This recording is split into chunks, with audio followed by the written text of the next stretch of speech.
White nationalism is worse than Islam and is destroying the West, according to Pravda on Hudson. In other news, the decrease of refugees in Europe is a problem that needs to be addressed by spending taxpayers' money to bring them in from Africa. Oh, and mathematics is white privilege. Meanwhile, in Sweden, one of the most leftist schools in Europe, located in by far the most leftist neighborhood in Sweden, has been accused of discrimination by an outraged leftist. These are our stories on Periodic Insanity.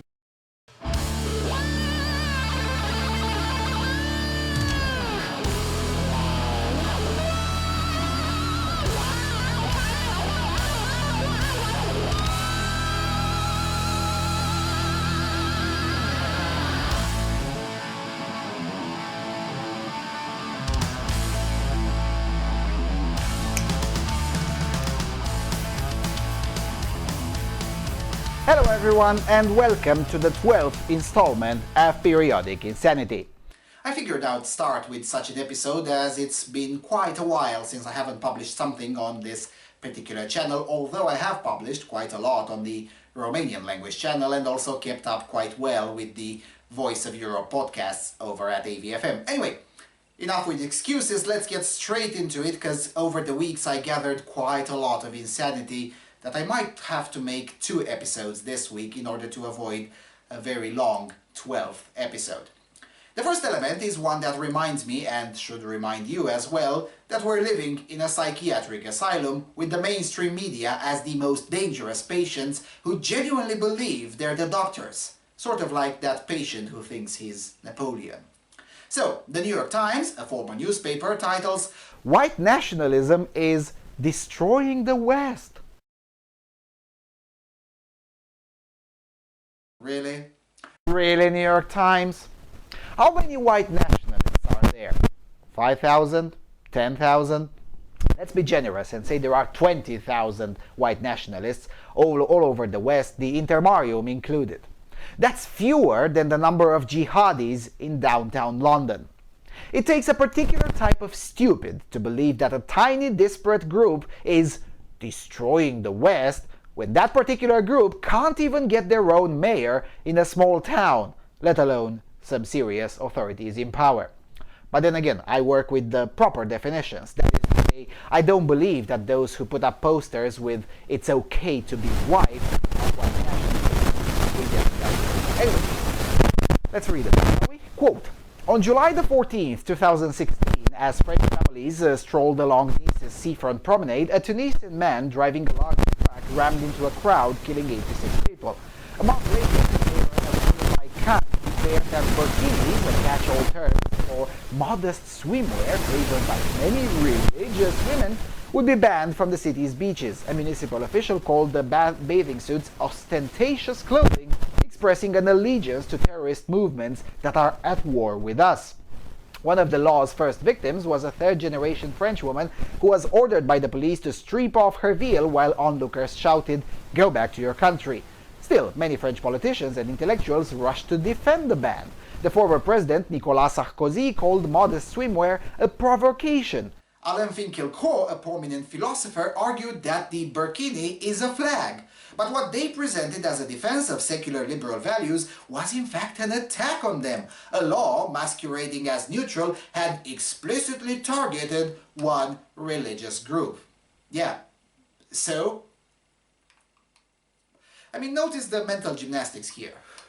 On one hand, this author wants to highlight that the harsh, neutral, secular law, for which France has been world-renowned since 1905, so it's not like it's something new, the author wants to highlight that this law explicitly targeted one religious group, that group being Islam, but apparently saying Islam is in itself haram these days. Anyway, but at the same time, this author tells us that the burkini is, quote, a catch-all term for modest swimwear favored by many religious women, close quote. Now, you see how this works? It's just a modest swimwear. Religious women in Europe have been using it since forever. What's with this new bigotry? Not a whisper, not a peep about the fact that burkinis on the beaches of Europe were completely unheard of merely a generation ago, even while there were more religious modest women in the 1990s or earlier than there are today. Let's read some more, though I'll skip some of it because this drivel is really long. Quote, "When rapid immigration and terrorist attacks occur simultaneously and the terrorists belong to the same ethnic or religious group as the new immigrants, the combination of fear and xenophobia can be dangerous and destructive. In much of Europe, fear of jihadists, who pose a genuine security threat, and animosity towards refugees, who generally do not, bullshit, have been conflated in a way that allows far-right populists to seize on Islamic State attacks as a pretext to shut the doors to desperate refugees, many of whom are themselves fleeing the Islamic State, and to engage in blatant discrimination against Muslim fellow citizens. But this isn't happening only in European countries. In recent years, anti-immigration rhetoric and nativist policies have become the new normal in liberal democracies from Europe to the United States. Legitimate debates about immigration policy and preventing extremism have been eclipsed by an obsessive focus on Muslims that paints them as an immutable civilizational enemy that is fundamentally incompatible with Western democratic values. Yet despite the breathless wording of impeding Islamic conquest sounded by alarmist writers and pandering politicians, the risk of Islamization of the West has been greatly exaggerated. Islamists are not on the verge of seizing power in any advanced democracy or even winning significant political influence at the polls. And this, my fellow deplorables, is an outright lie. You don't even have to believe me. Just look a bit closer. Here's a recent example, published on October the 9th. Daily Mail. Labour Council's jihadi cover girl, beauty queen turned terrorist who was jailed for 10 years for helping the 21/7 tube attack, was given top Southwark Council job and even appeared on front of Local Authorities magazine. Mulumebet Girma, 33, rose through the ranks of Southwark Council Housing Department. She did not declare criminal past and the London Council failed to uncover it. She was jailed for 10 years for assisting terrorist brother-in-law Hussein Osman. Osman plotted to blow up a packed London commuter train on July the 21st, 2005. This was uncovered by the press mainly because, well, it was easy. But if the authorities can't even vet the easy ones, how many of these people are in power at the very least in local authorities? Not to mention national authorities. But there are plenty of these people in national authorities too.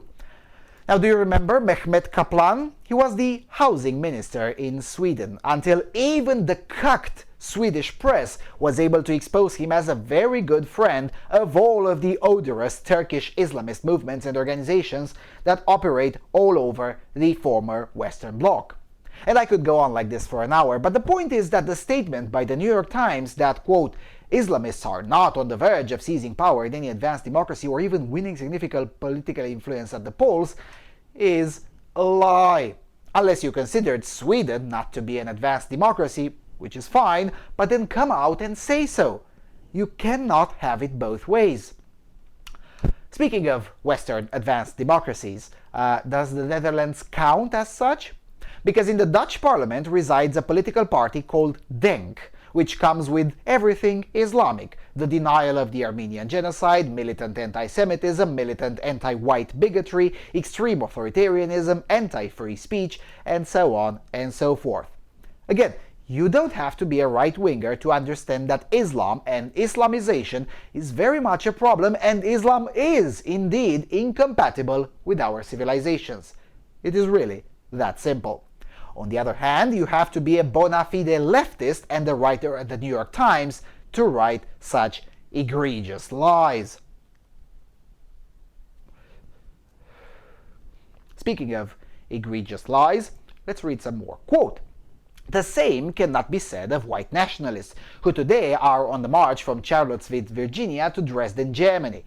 As an ideology, white nationalism poses a significantly greater threat to Western democracies. Its proponents and sympathizers have proved historically and recently that they can win a sizable share of the vote, as they did this year in France, Germany, and the Netherlands, and even win power as they have in the United States. Close quote. And this is the part where you start up the rotors. Because the international left has managed to get itself to believe that the main white nationalist danger comes from a corporate lesbian, the leader of AfD that is, a New York Democrat with a Jewish daughter, that would be Donald Trump, or a mixed-race young entrepreneur who would prefer to continue to be safe in his country, that would be Tomio Okamura over in Czechia.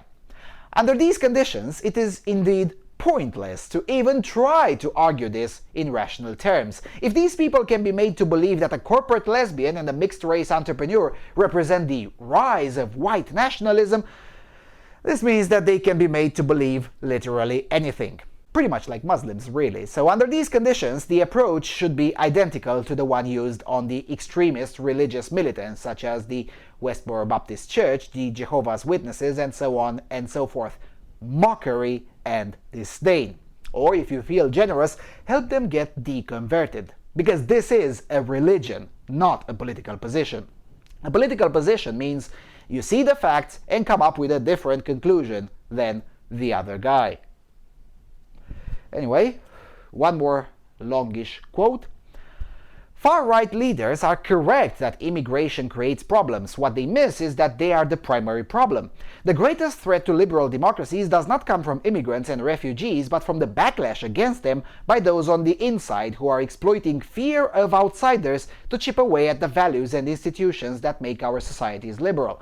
Anti-Semitic and xenophobic movements did not disappear from Europe after the liberation of Auschwitz, just as white supremacist groups have lurked beneath the surface of American politics ever since the Emancipation Proclamation. What has changed is that these groups have now been stirred from their slumber by savvy politicians seeking to stoke anger towards immigrants, refugees, and racial minorities for their own benefit. Leaders from Donald Trump to Francis Marine Le Pen have validated the worldview of these groups implicitly or explicitly, encouraging them to promote their hateful opinions openly. As a result, ideas that were once marginal have now gone mainstream. The trend is unmistakable. Hungary's ruling party has plastered anti-Semitic ads on bus stops and billboards. An overtly neo-Nazi movement won 7% in Greece's 2015 election. Germany's upstart far-right party, which includes Popular member who criticized Berlin's Holocaust Memorial as a monument of shame, won 13% in last month's election. In France and Denmark, populist leaders have gone to great pains to shed the right's crudest baggage and rebrand themselves in a way that appeals to Jews, women, and gay people by depicting Muslims as the primary threat to all three groups, but their core goal remains the same: to close the borders and expel unwanted foreigners. Cultural and demographic anxiety about dwindling native populations and rapidly increasing immigrant ones lies at the heart of these parties' ideologies.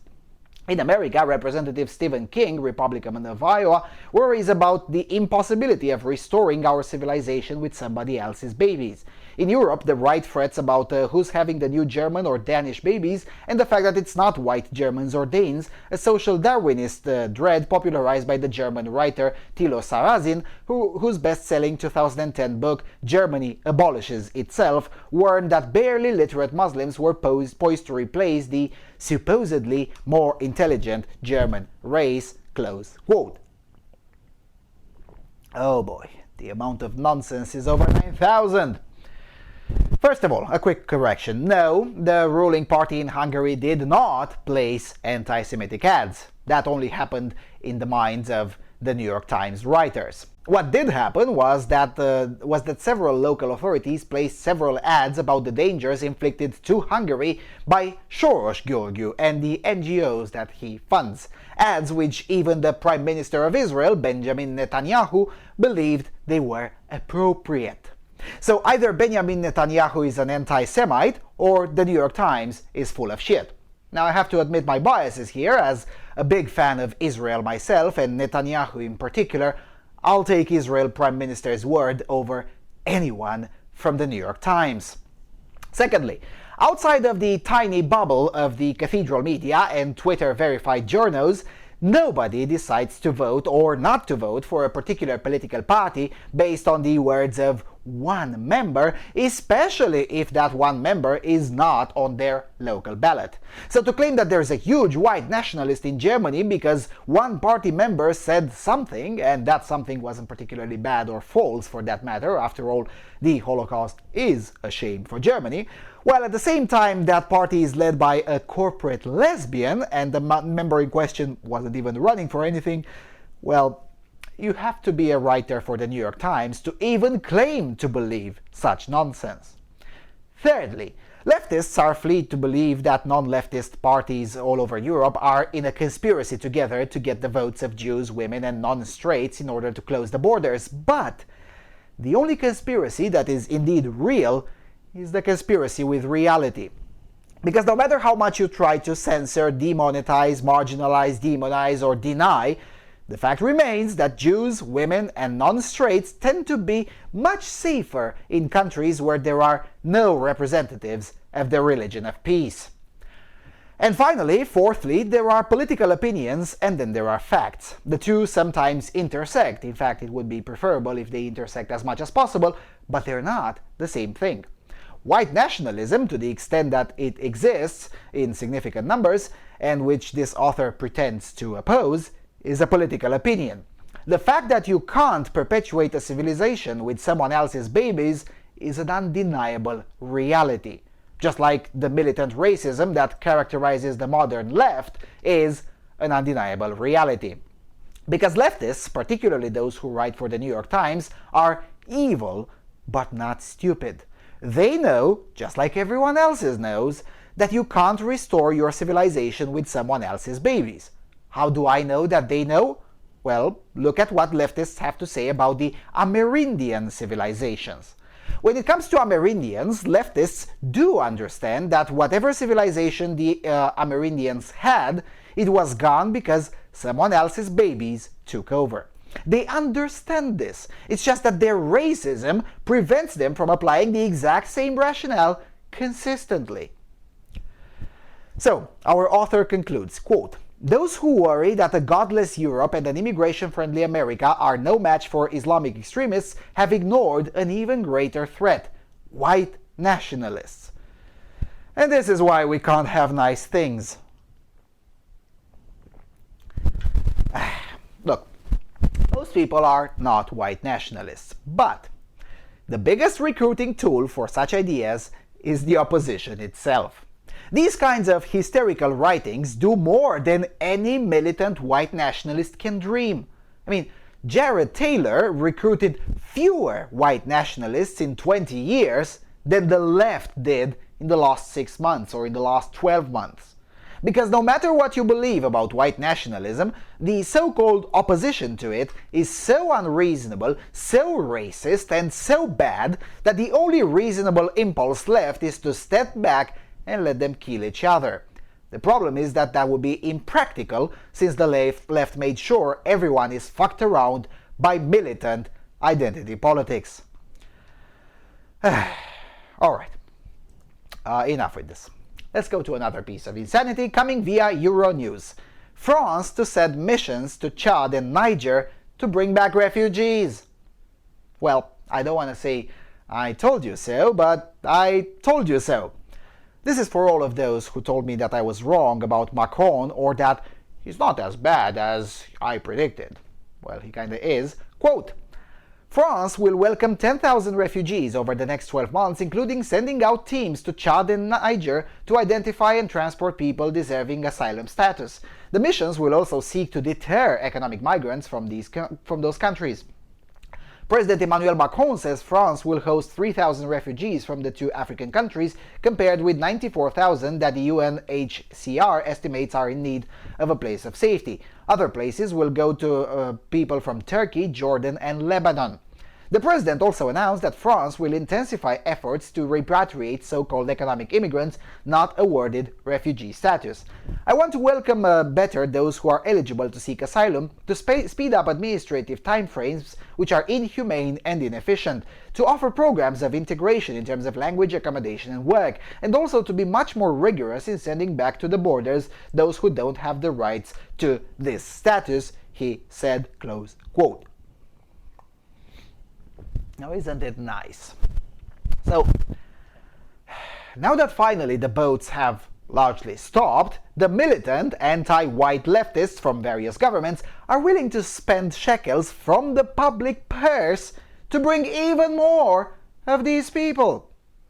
See, this is why we need the intermarium, because sooner or later, whatever Frenchmen will be left in France will want to go eastwards, and they'll vote in the same bloody policies that ruined their place to begin with. It is, in a way, already happening. Madness. Alright.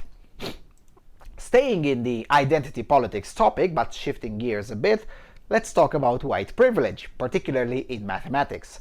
White privilege bolstered by teaching math, university professor says, titles Fox News. Now, mind you, this is not the first time leftists claim mathematics is racist. If you remember, back in September 2016, we discussed at length the argument that mathematics is racist, an argument also made by a university professor. Anyway, let's read, quote, "A math education professor at the University of Illinois, of course, says the ability to solve geometry and algebra problems and teaching such subjects perpetuates so-called white privilege.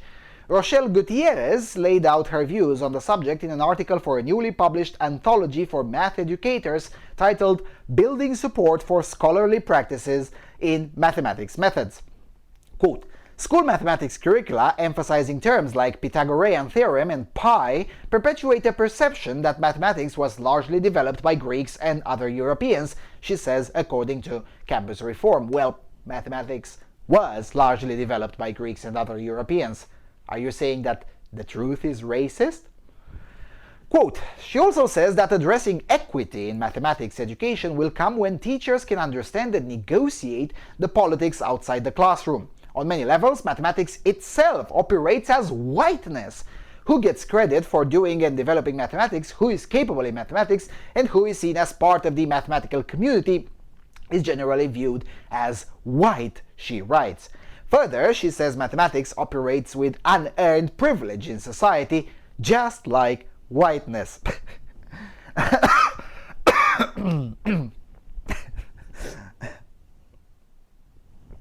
As always, these kinds of arguments come from failed individuals, and this is, make no mistake, a failed individual. Critical theory, which is the basis for cultural Marxism, postmodernists, and all the rest of the ills that plague and have been plaguing the academia for the last several generations, is used here as a tool to alleviate the frustration. Because you have to understand, these nobodies have been the butt of all the jokes while they were in school, particularly in useful subjects like mathematics, computer science, or physics. So critical theory comes as a godsend to them, providing a patina of legitimacy to their childish lashing out against mathematics. These kinds of people have been around for hundreds of years. What changed is that now, instead of being sent to menial jobs or other positions at the bottom of the society where they belong, they're now promoted as tenured professors.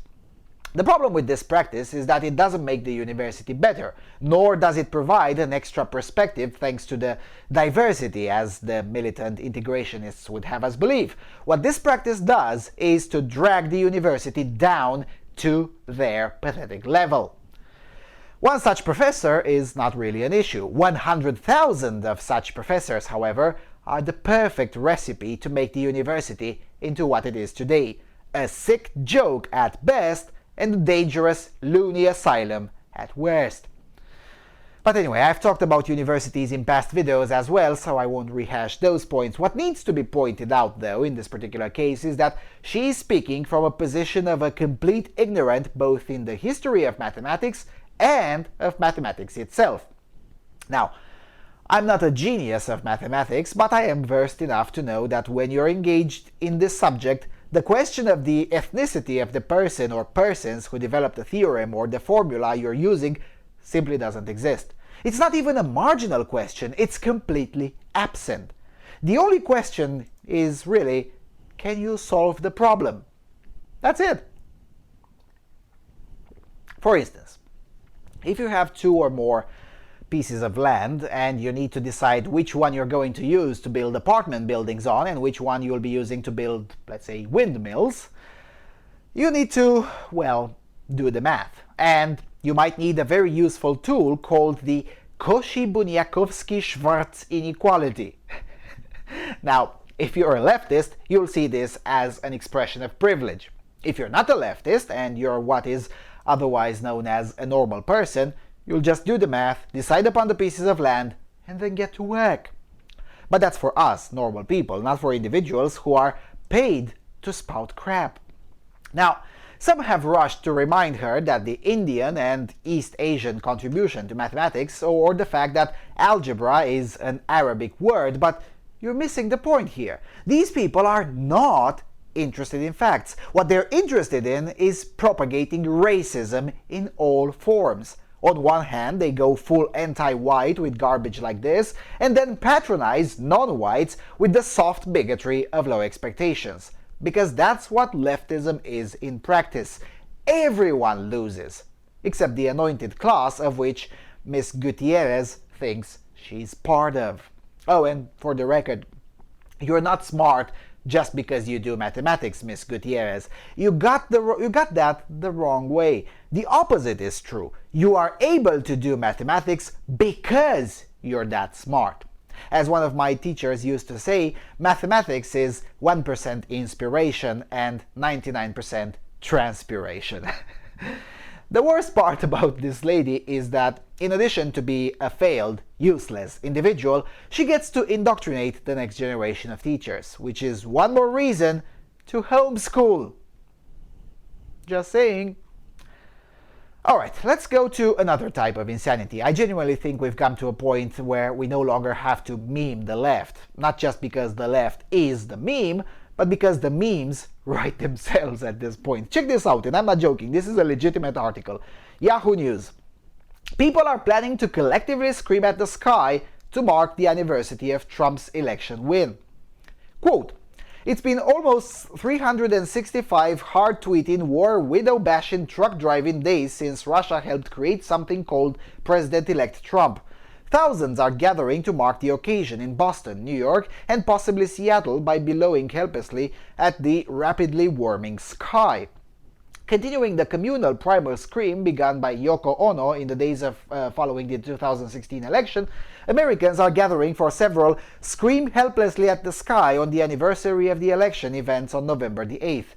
Join us cucks and snowflakes, safe spacers and liptards as we enjoy a collective cathartic yell into the heavens about our current political establishment. The New York event page reads, 2,000 people have said they're attending the Washington Square Park Scream. In Boston, meanwhile, 4,500 were signed up at the time of the writing. Another page for Seattle was created but removed mysteriously on Monday.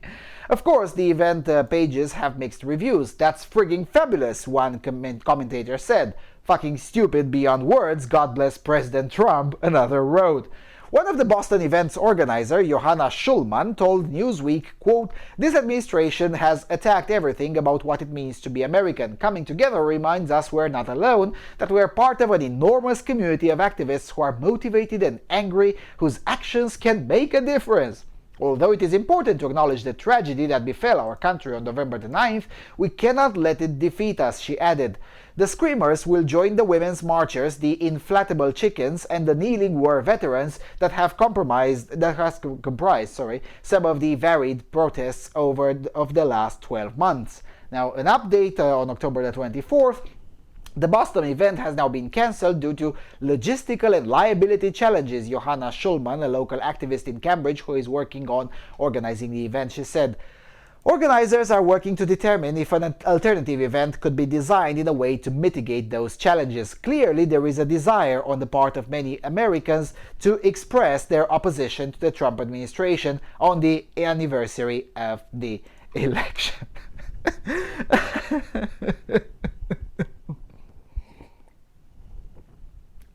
I'm still waiting. I'm still waiting for someone to come up with evidence that it was actually a ploy by our side. But if it wasn't trolling gone way too good, then we can safely say we've streamlined memeing to such an extent that they now write themselves. I mean, if this is true, this is top-tier insanity. Amazing. Alright.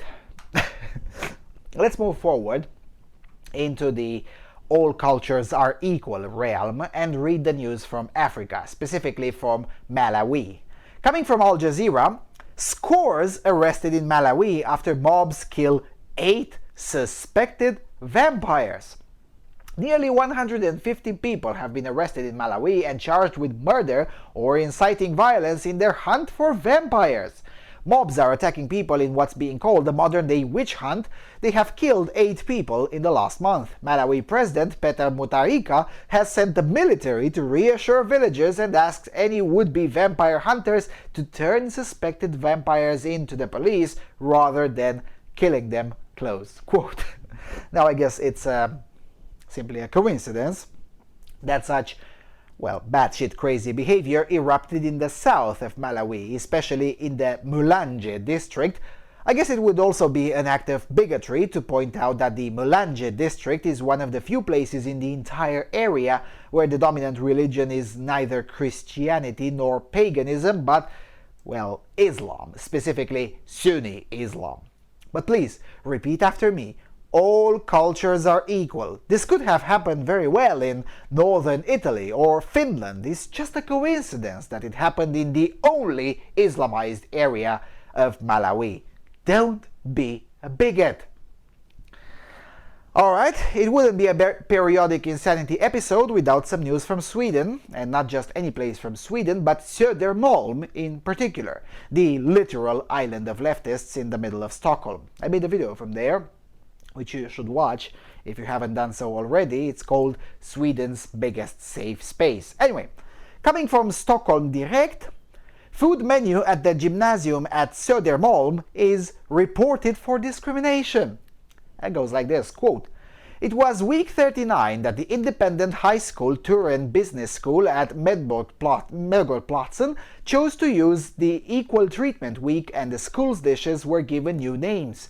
During the week, dishes named Chevap with queer sauce and transgender rice, or gender-neutral sausages with egalitarian bulgur, and pasta with meat sauce, all ingredients are equally important and very valuable, were served. The school has now been accused of bigotry by a student who filed a complaint with the school inspectorate, which Expressen first reported on.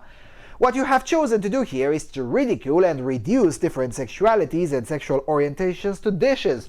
You have also chosen to ridicule a whole movement that involves loving yourself and everyone's equal rights in society," the student writes in the complaint.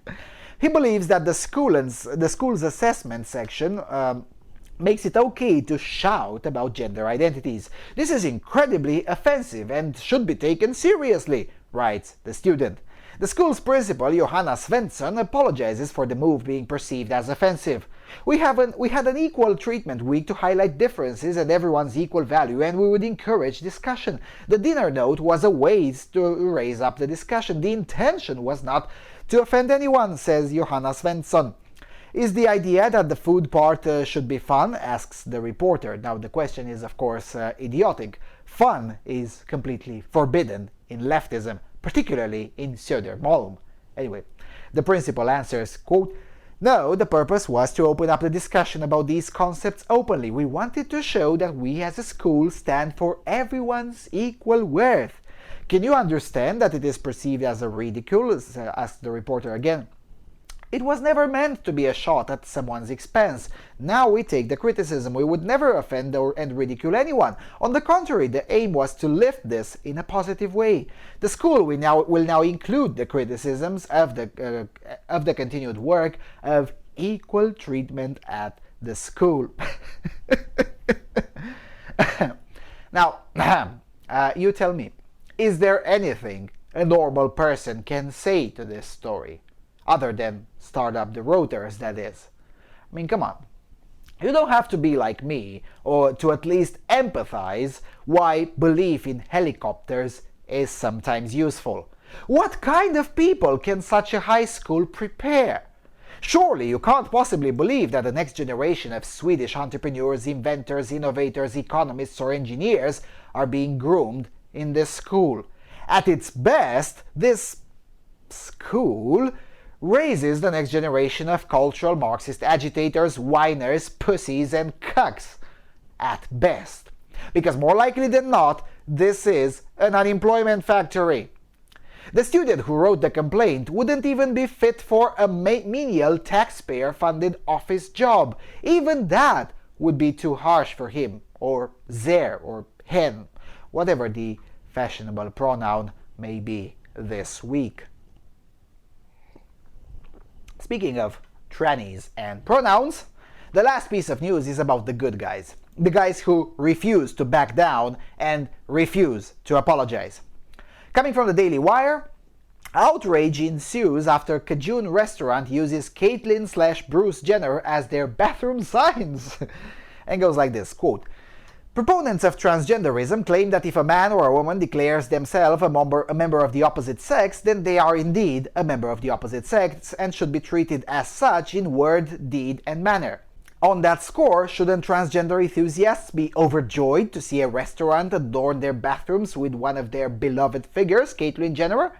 Apparently not. According to Daily Dot, Dottie's Place, a Cajun restaurant in Texas, has used the image of Caitlyn Jenner for the ladies' room in juxtaposition to an image of Bruce Jenner during his glory days as an Olympian for the men's room. Snowflakes have not expressed approval, to say the least. The bathroom signs were first discovered by the Dallas Morning News' Dom DiFurio, who claimed the same signs stigmatize transgenders and play into the area's conservative audience. Collin County, where Allen, Texas as a whole is considered a conservative bastion in North Texas, DiFurio said. "I wouldn't consider it a particularly great place to be LGBTQ." The Daily Dot claims that the images offensively imply that transgender women have to look or transition a certain way to be seen as women and, quote, "have to appear like cis women or attempt to pass through a femme-gender expression in order to be accepted as a woman." Transgender women who are still grappling with their gender identity or early into their transition, like Jenner in that pre-transition photo, are billed as too masculine to use women's rooms, says the outlet. Quote, "It's a fundamental misunderstanding of gender dysphoria, one that can lead to transgender women being discriminated against if they don't pass. Plain and simple, Dottie's is turning transgender women into a joke," they continued. I disagree. I would say they're merely acknowledging the joke. Quote, "Positioning the images adjacent to one another reminds patrons that Caitlyn Jenner was publicly known as a man for years." Well, probably because Jenner is and has always been and will continue to be, forever and ever till the ends of times, a man. As Shapiro likes to say, ironically, the only cells in his body that do not have a Y chromosome are his sperm cells. Back to the article. Dottie's Place responded to the controversy on their Facebook page, saying the images were never intended to offend transgenders or Caitlyn Jenner, only to take a swipe at the political correctness they feel has silenced too many people. Quote, "First and foremost, our intention was not to make fun of or offend anyone when we installed the pictures of Bruce and Caitlyn on our bathroom doors. It was merely a light-hearted gesture to push back against the political correctness that seems to have a stranglehold on this country right now. We believe that political correctness has done more to silence rather than encourage important discussions that our society probably needs to have. Based on the mind-boggling feedback, both positive and negative, people are having that discussion. However, name-calling and words like transphobic, deviant, racist, homophobic, bigot, etc., serve nothing but to continue to divide us instead of uniting us. After all, we are all part of the same race, the human race. Surely we can discuss this topic and many others without slapping hurtful labels on each other. Please know that we are here to discuss this and move forward as a community. Everyone is welcome here." Bravo! That's exactly how you respond to these people. Never apologize, never make amends, never be kind to these people for any reason. Being nice to the left is offensive in and of itself. You should never play nice to these people. Playing nice is reserved to honorable people, so by definition, not for the left. Now, on the substance of this controversy, the only thing I have to say is that by protesting this, the leftists are proving that they themselves don't even believe Jenner is a woman. They just pretend to believe and expect everyone else to do this pretend game by implying that it's somehow impolite or rude not to do so. Well, this channel is evidence that I don't have much time for politeness, so no matter what the rules say, I will continue to insist on the truth rather than being polite. And if the truth is impolite, then so be it. Jenner is a man, and there's nothing wrong with that. Believing that Jenner is a woman is indeed what's wrong in this entire situation. He is not a woman. He never has been, and will never be, and that's fine. Well, I have some more pieces of news that I wanted to bring up, but I also want to keep this episode somewhere in the area of 45 minutes as the tradition goes, so I'll stop here and then get back to you with another episode. As I'm sure many of you already know, I'm still in traveling mode, and this will likely be the standard for many months to come, so under these conditions, I'm making adaptations to the type of videos I publish in such a way that I avoid long periods with nothing published. Anyway, we'll see how things will go. So with all of that being said, thank you all for watching, thank you for your constant and consistent support, and I'll see you all soon on Freedom Alternative.